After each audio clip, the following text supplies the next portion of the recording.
Continents colliding. Giant blocks of the Earth's crust crashing and grinding against each other.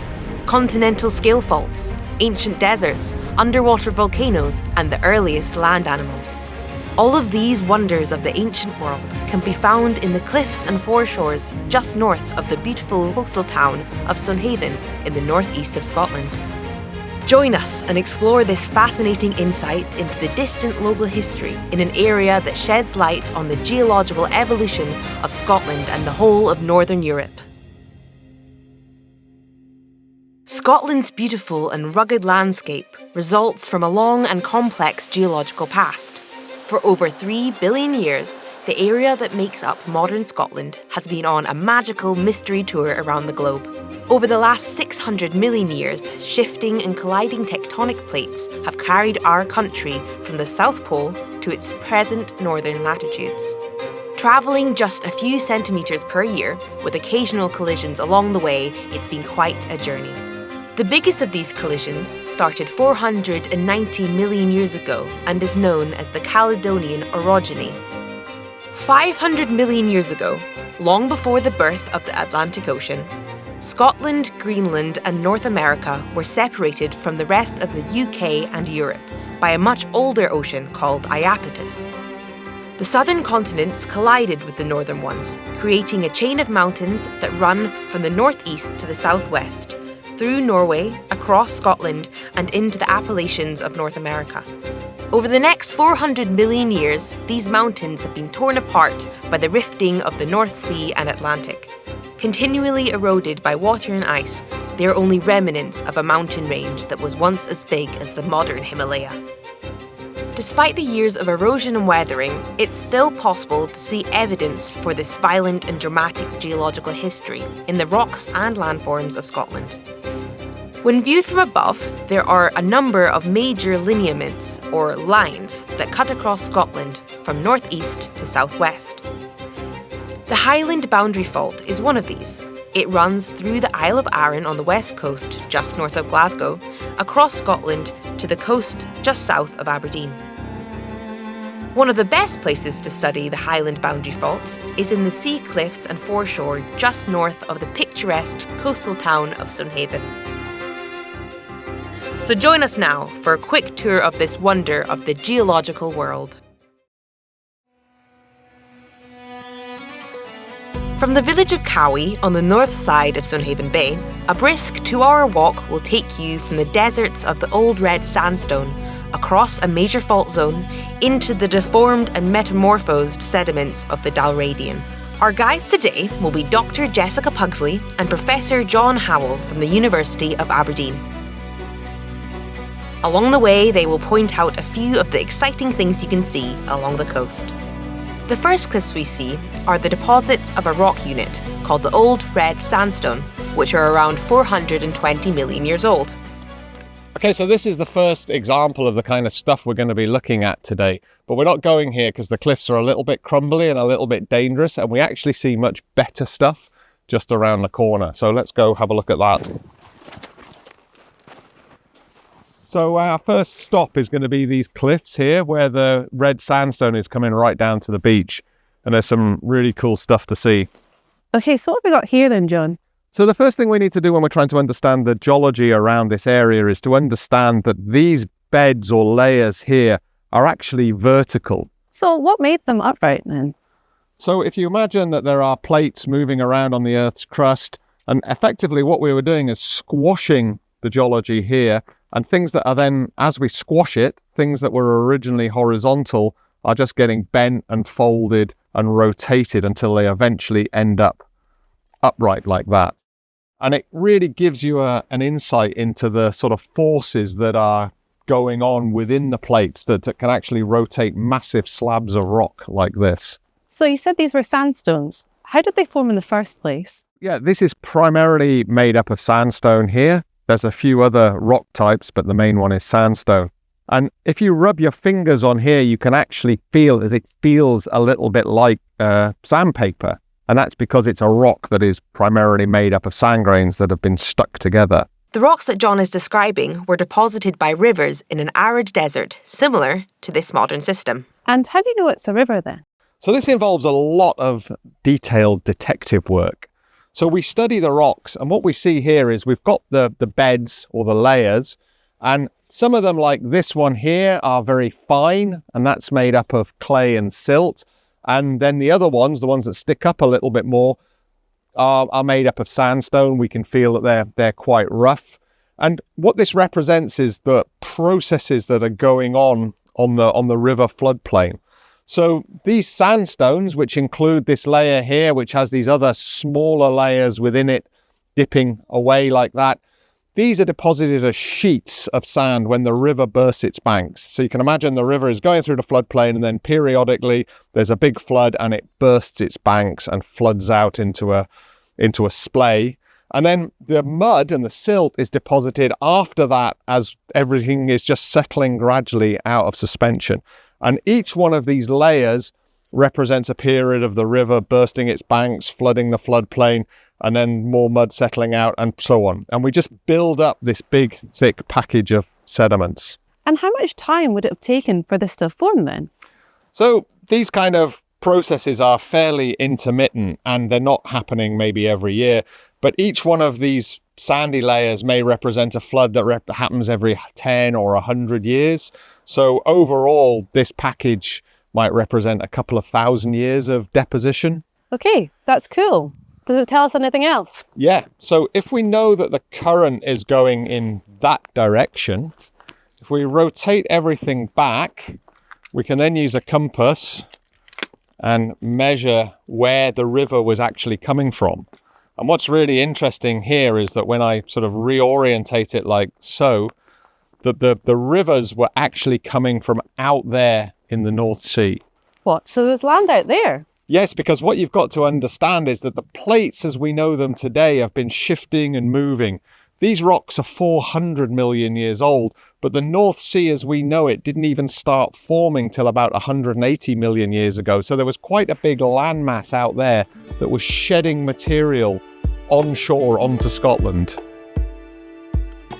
Following the continental collision that brought the giant plates together, rivers flowed from the newly formed Caledonian Mountains, which lay in the north and east. The mountain that lay to the east subsequently disappeared as the North Sea was formed 150 million years later. So as we come along here, we can really clearly see this vertical layering of the beds. And we can see the way the sandstones and the mudstones erode differently to give us these very kind of prominent fins sticking out. And as we track in this direction, we're going down through the layers. So we're getting older in geological time. We're going back through the system. The Old Red Sandstone on the foreshore might just look like a bunch of seaweed-covered rocks on a beach. But in 2003, it was the scene of an amazing discovery. Mike Newman, a bus driver and amateur fossil hunter from Aberdeen, discovered a 1 centimetre long millipede. It has been named Pneumodesmus newmani in honour of its finder. At the time, it represented the oldest known land animal, and at 428 million years of age, it records life at a time when the first animals were leaving the sea to conquer the land. As we head further north, we start to see evidence for the Highland boundary fault.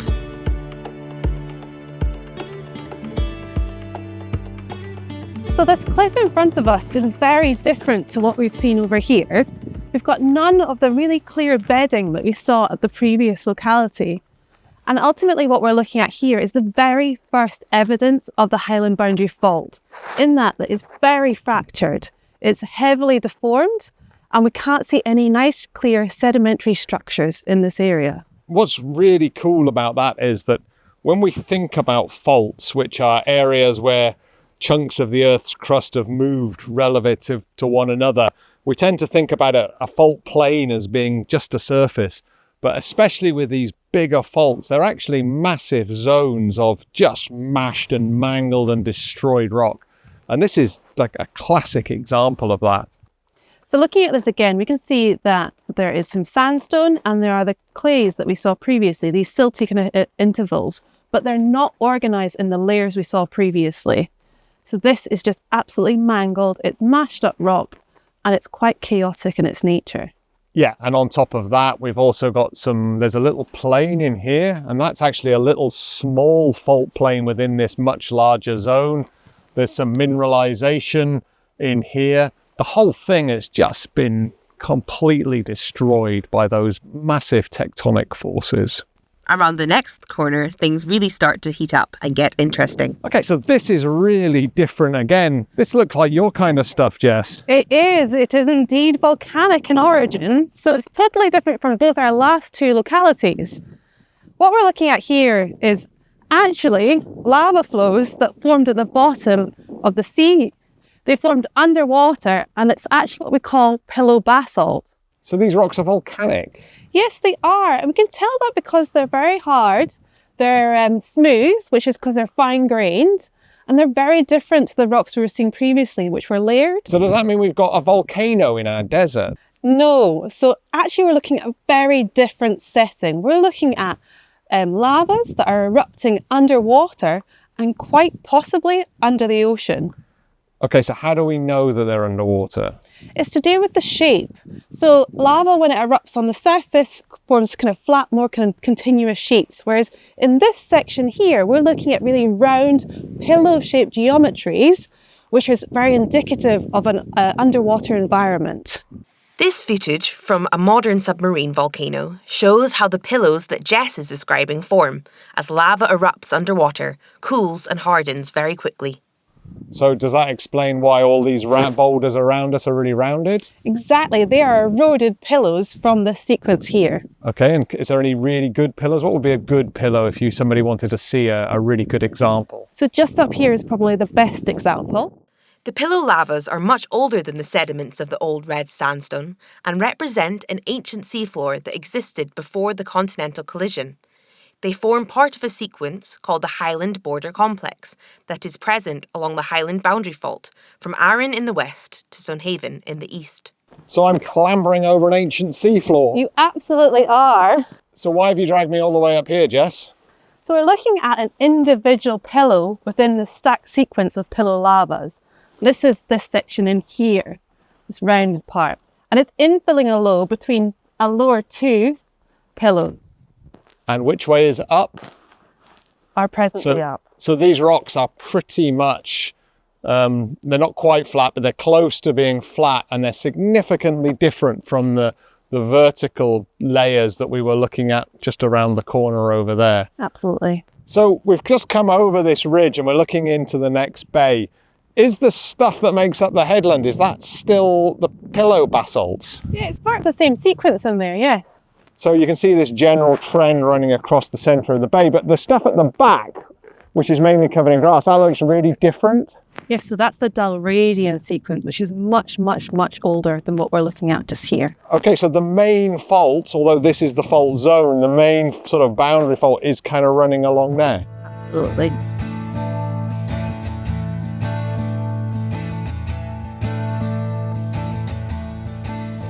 So this is really different again, right? Absolutely. So this is what we mentioned before. This is the Radian. So this is the other side, what is on the north side of the Highland boundary fault. So the fault is literally running through the bay here. Absolutely. And we've got that zone of really deformed stuff and all the chunks and rafts caught up in it. And if we were to go further that way, we'd get back into those nice bedded sediments. Absolutely, or offshore. So what does this look like? Tell me a little bit about this. So this is, you can see that it's kind of crinkly. It seems to have some sort of linear texture within it.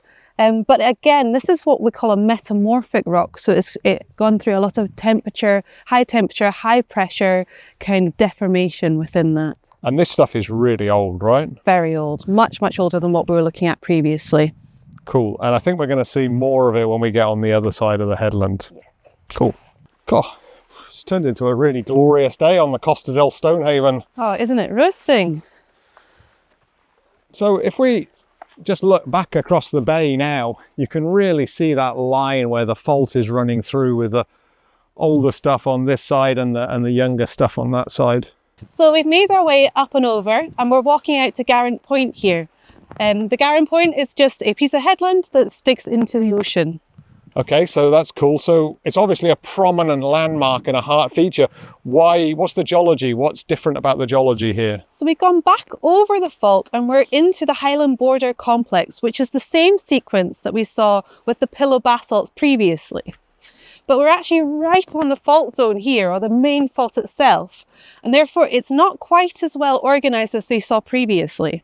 I'd go way beyond. It's not quite as organised. It's completely mashed and mangled. There's all these really... It's almost like it's been deformed in a piece of plasticine that's been really sort of chewed up and mashed up. And I guess that's because we're so close right on that fault there. Exactly. We're in that fault zone. Can you tell us a bit about the significance of these basalts or the pillows we saw here and this stuff that we're looking at here? So what's really interesting about this area that we're looking at is that this is a little time capsule of some ancient sea floor. So like you see in the North Atlantic, we've got new sea floor forming, and that's formed through pillow basalts and similar igneous activity. Now that is very rarely exposed in such an ancient setting or such an old section of rock, actually on a piece of continental crust or in this inland area here. We've got this little lovely time capsule of something that's very, very, very old and rarely preserved. So that's amazing. So we've literally just got a few hundred meters that tells us there was an entire ocean here that no longer exists. Exactly. That's really special. It is, it is.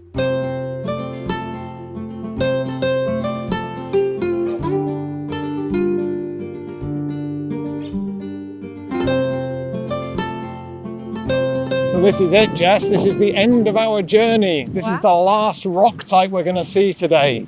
So these rocks here they're actually sediments, or they started life as sediments, but they've been buried and squashed and heated so that they've actually become what we call metamorphic rocks.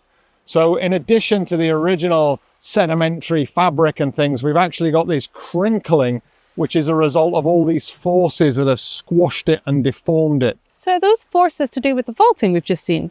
Nope, this is nothing to do with the faulting. All of this stuff was deformed and destroyed and metamorphosed long before that fault actually occurred.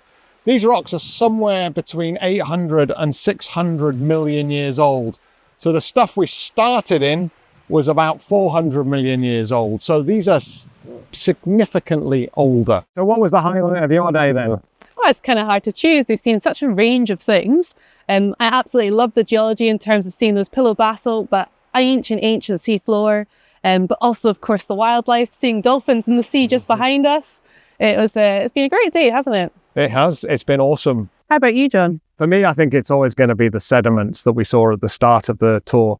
I mean, just being able to recreate an ancient sedimentary environment and say that we were in a desert and so on, and having all this really cool stuff right on the doorstep of where I live, it's just fantastic.